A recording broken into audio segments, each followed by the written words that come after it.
Hey, welcome to Live with Lynn. So if you're here, say hi. If you're watching the replay, be sure to type replay so I know you were here. I'm Lynn Huber, and I appreciate you being here today. So today we're talking about building relationships through words. We've been talking a lot about words lately. Because words matter. They really do. I mean, Words can get you friends, business deals. They can help you build long-lasting relationships. They can also alienate friends and end relationships. You can win people over at any time by picking the right words when interacting with them. At work, if you're consistently using the right words, you can get that promotion that you've always wanted.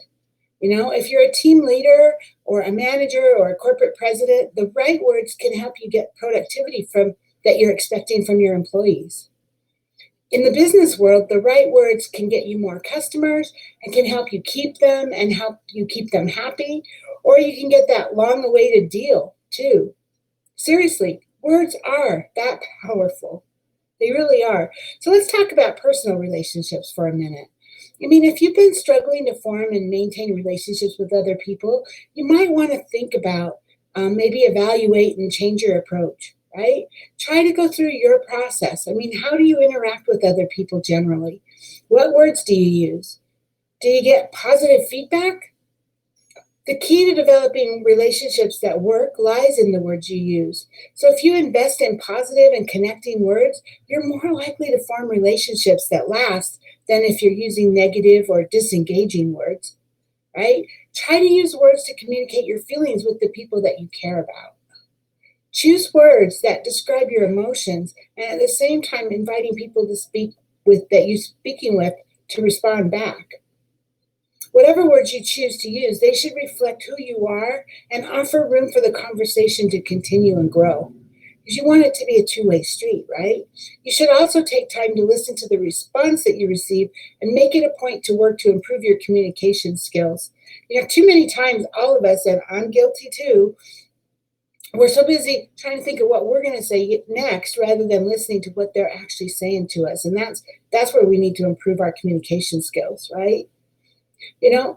Words are important in business too.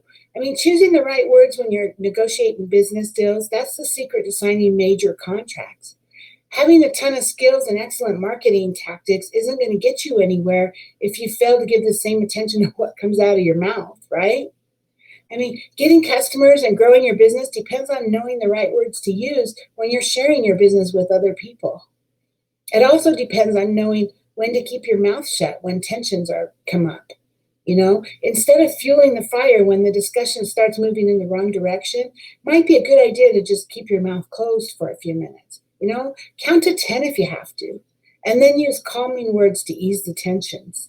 An easy way to do this is probably simply say, "Hey, how about we move the negotiations to tomorrow or in a few hours or whatever? What do you think?" Because both sides really needs to calm down. Sometimes it depends on how far it's gotten, right? So remember the wise maxim, a soft answer turns away wrath. So take advantage of that and apply it to your day-to-day relations. You'd be surprised to find out that one soft answer is all it took to save your relationship or stop your business deal from going south.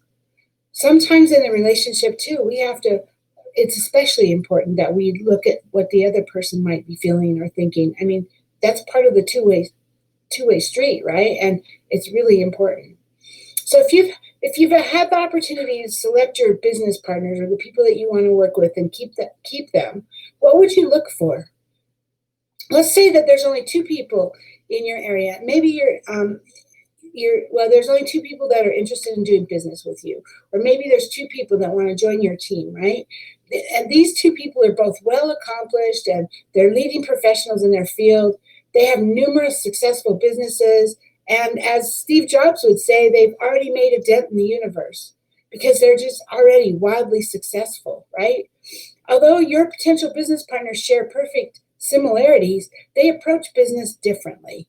So they treat their employees and their business partners differently.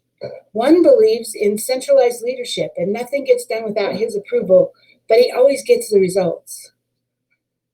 The other one believes in allowing people to make and use their own methods and gets the expected results from that because she allows them to to think for themselves, and and she gives them the authority to do so.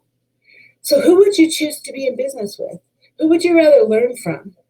The chances of succeeding under both partners are just about equal.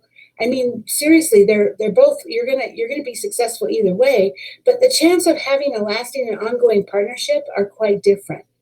If you're an aspiring business person, remember that using the right words to gain more productivity from your team members wouldn't hurt at all, right?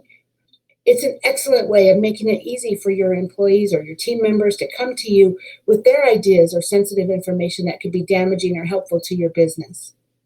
So let me see. Chris Merrill. Hi, Chris. That's excellent advice. A soft answer turns away wrath. A gentle reply to someone who is angry will pacify that person. This saying comes from the book of Proverbs in the Bible.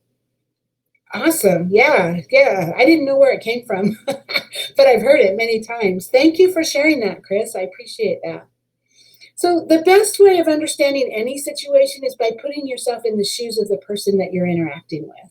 If you have a weakness of cutting people off or telling them off or blaming them for anything that goes wrong, try thinking of how you would like to be addressed if the roles were switched.